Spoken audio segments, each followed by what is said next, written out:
Hey guys, so we have a mini tea of things happening on the internet, just a few stories that I want to talk about, nothing crazy. Before we get into it, my social media will be in the description along with my beauty channel. Subscribe, hit that bell, like and comment for engagement. And if you feel like you used to be subscribed, scroll down, make sure you still are subscribed because YouTube is having some issues like always. So just do all of that. And if you're not subscribed, then just subscribe. Let's get into it. I'm posting a video on James either tomorrow or the day after, but I'm just waiting for a sponsor to approve it. It kind of takes a few days for that to happen, and it's about the statement that him and Morphe made. And after I filmed that video, Def Noodles actually posted a little bit of an update basically saying that it seems like James's content is demonetized, and it's really strange because, you know, YouTube hasn't really made any statement on this. They made a statement on David and Logan when they demonetized them, and Shane Dawson, but they haven't made a statement on James. Now, some people said that they clicked on his videos and there would be no ads popping up, which usually is an indication of someone's monetization being taken away, because usually if you click on a video and someone's videos are monetized, you're going to get ads pretty much every single time. So I'm just wondering, kind of like, is he demonetized? Is he not demonetized? Is that the reason why he's now dropping Morphe and stuff? Because he's just like panicking and trying to like face consequences that people leave him alone, and so that YouTube kind of gives him monetization back? I don't know, but that's the tea for now. Let me know. Go on James's channel, all of you. Actually, don't give him views. How can you do this without giving him views? I just want to see like how many of you guys actually get ads and how many don't. I mean, look, at this point, the couple of views are not going to make a difference to his already very thick bank account. Like that, sadly, his bank account is very thick. This is not going to make a difference. So just go over there, open a new tab, watch his video, see if you get ads, and then click back on this tab and let me know in the comment section if you saw any ads or not.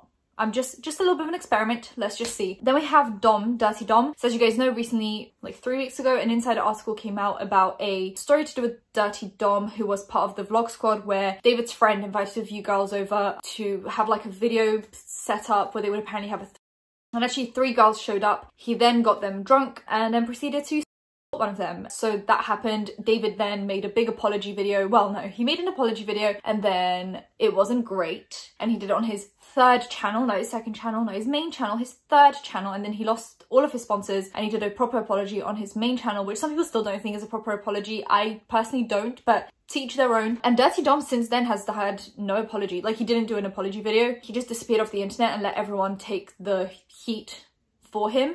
And then he came back and he started posting on Instagram and TikTok as if nothing happened, even to the point of making jokes about the situation, making jokes about being kicked out of the vlog squad, making jokes about, you know, just the whole situation, him being cancelled and stuff like that. And then when he realized that no one was accepting his BS and that no one was accepting what he did and everyone was going to drag him, he decided to do an apology on Instagram stories. And he said, "It is time for me to address the recent allegations that have come out against me." It's like, it is time. Like, he's fed up of even talking about it and he hasn't even addressed it. Like, it's just disgusting. "I want to sincerely apologize directly to the woman involved in the incident." Focus on this line. Sincerely, he wants to apologize, okay? Apology typically means what? Guilt. So let's just go on. "I definitely empathize with the pain that everyone has suffered in this matter. With that being said, as far as I am concerned," if anyone says, "as far as I'm concerned," then they know they're in the wrong, but they're trying to paint it as like, this is kind of a subjective issue. Like, I feel like everyone looks at things a little bit differently. As far as you're concerned, I'm sorry, consent and any situation should be crystal clear. Like, no way to get around it. It should be a very enthusiastic yes, not a neutral yes, not a maybe yes, not a blackout drunk yes. It should be a very enthusiastic yes. Just make sure, enthusiastic yes. So when you say, "as far as I'm concerned, everything was okay," that to me makes it look like you're not even sure about that yourself.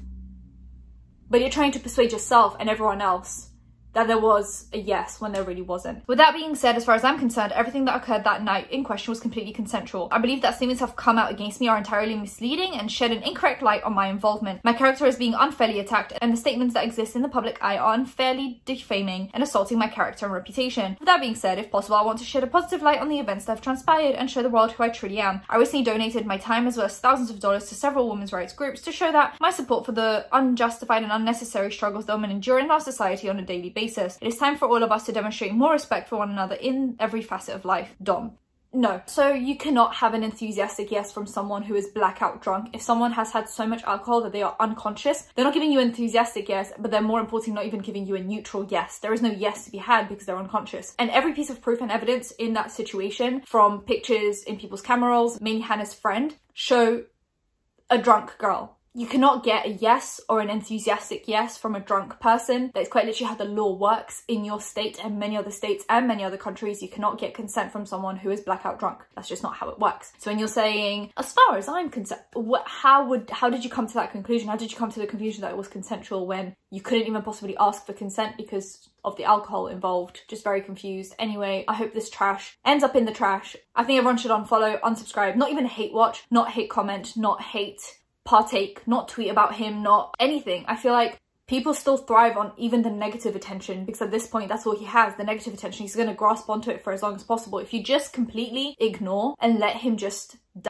out on the internet, that will be more of a punishment for him than giving him negative attention. So everyone just unfollow, unsubscribe, don't hate watch, don't hate comment, don't hate do anything. Basically erase the phrase dirty zone from your brain, and that will be the best thing we can do. Then we have Jake Paul, even more allegations. So recently a girl called Justine came out and filmed a video about a similar situation that she had with Jake, except there was no alcohol involved. It was just her saying like, I'm not interested in you in that way. And he just didn't take that as a valid answer. So she films that video. He doesn't respond. A few news outlets cover it. People like Keemstar don't believe her. Some other people believe her. Most people believe her, as a matter of fact. And then he recently goes on the Impulsive podcast with Logan Paul, obviously his brother, and he addresses the scandal a little bit, and obviously Logan is backing him up because he's his brother and so on and so forth. And then Jake releases a statement on Twitter saying, allegations aren't something that I or anyone else should ever take lightly. But to be crystal clear, this claim made against me is 100% false. Not only have I never had any relationship with this individual, but this claim is solely a manufactured accusation and a blatant attempt for attention during a highly visible fight week. Make no mistake, I plan on pursuing this defamation of character case to the fullest extent of the law. There are irreparable damages from these type of accusations, and more importantly, false allegations of this nature diminish those who have been truly victims of misconduct. Again, this individual is directly using the attention from her social media posts and video to promote her adult content website and Amazon shopping list designed for people to buy her gifts. These allegations come conveniently for her almost 2 years after the alleged incident and the week of my fight, of course. At the time of her story, I was in a relationship, and as someone who was a mama's boy growing up, I respect women and mothers more than anything. I most certainly have never laid a finger on a girl without their consent. I will fight this to the end to prove my innocence. This isn't the first preposterous allegation made against me in my career, and it most likely won't be the last. As someone who has lived in the spotlight since the age of 16, dealing with lies, fake news, and false accusations, unfortunately, is a part of this job. I won't back down from it, and years from now, my character as an individual will show and shine through those dark moments. So let me know what you guys think about that.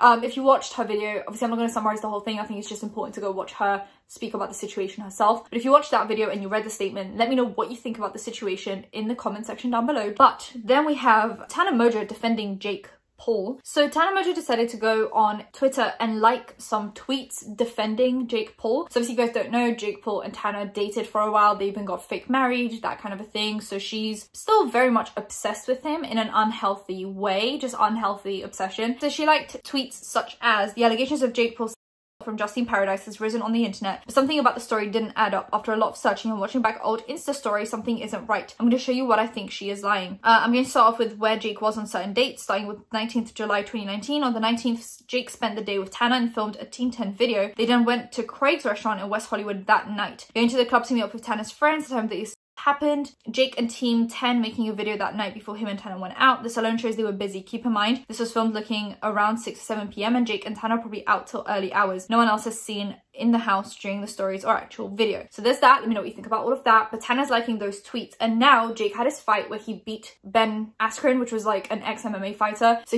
Jake won basically, and Tana put a bet on Jake to win. You know, after he won, Tana went on a tweeting spree, which she deleted all of them now. And it says, I'd congratulate him, but I'm blocked. At least I won 6 figures though, but I guess money don't buy happiness. A broken heart, and I love you. And then she deleted all of them. Tana, baby, please move on. Please.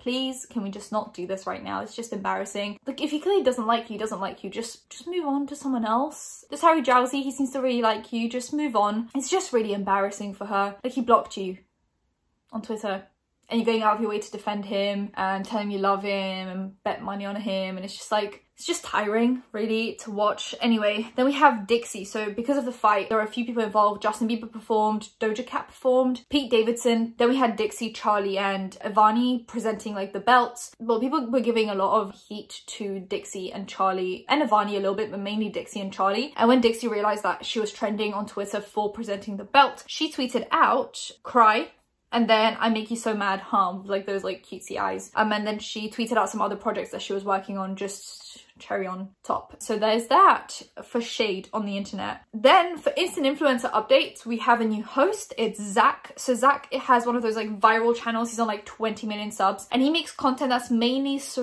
around like making custom things. So his friends or any other like content creators will pick an item and he'll customize it. Sometimes it's designer stuff, sometimes it's technology, sometimes it's just like other things. I'm pretty sure Addison did something, Charlie did something, just a bunch of like big influencers did some stuff with him. Handbags, shoes, consoles, that kind of a thing. And he will be now the new presenter for Instant Influencer Season 2. So that's something to look out for. If you really enjoy Zach and you want to watch Instant Influencer, then he's going to be presenting. We also have Jeffree Star. So I recently in my last video spoke about the fact that Jeffree Star was involved in a car accident in Wyoming and he went to hospital, and apparently his back's broken in multiple places and there's something to do with his rib cage as well. But he was now released from hospital and he went to see his car and he took some pictures of it, and it's like damaged on the side a little bit. And because of that, people are making even more conspiracies, saying the fact that his back's broken and his rib cage is like damaged and they just discharged him and let him go see the car. So people are having an issue with that. So I know a lot of y'all were saying y'all were worried about Jeffree's car. And here you go, he posted it on Twitter. He said, "This was hard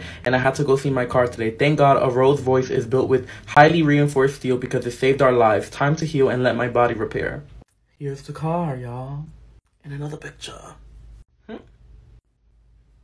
People also talking about the picture of the car and how the car doesn't look damaged enough to have rotated 3 times, because apparently he had like flipped 3 times onto like the roof and then back, the roof back, roof back. And they're saying that there seems to be like not enough damage to justify like 3 turns. Some people also going into like the BFF thing. Had someone bring us some skincare because girl, we were feeling dry. I needed some. My skin's not feeling so hot in here. Y'all, not to be controversial, but I'm kind of thinking his skin's not the only thing that's not feeling very hot right now.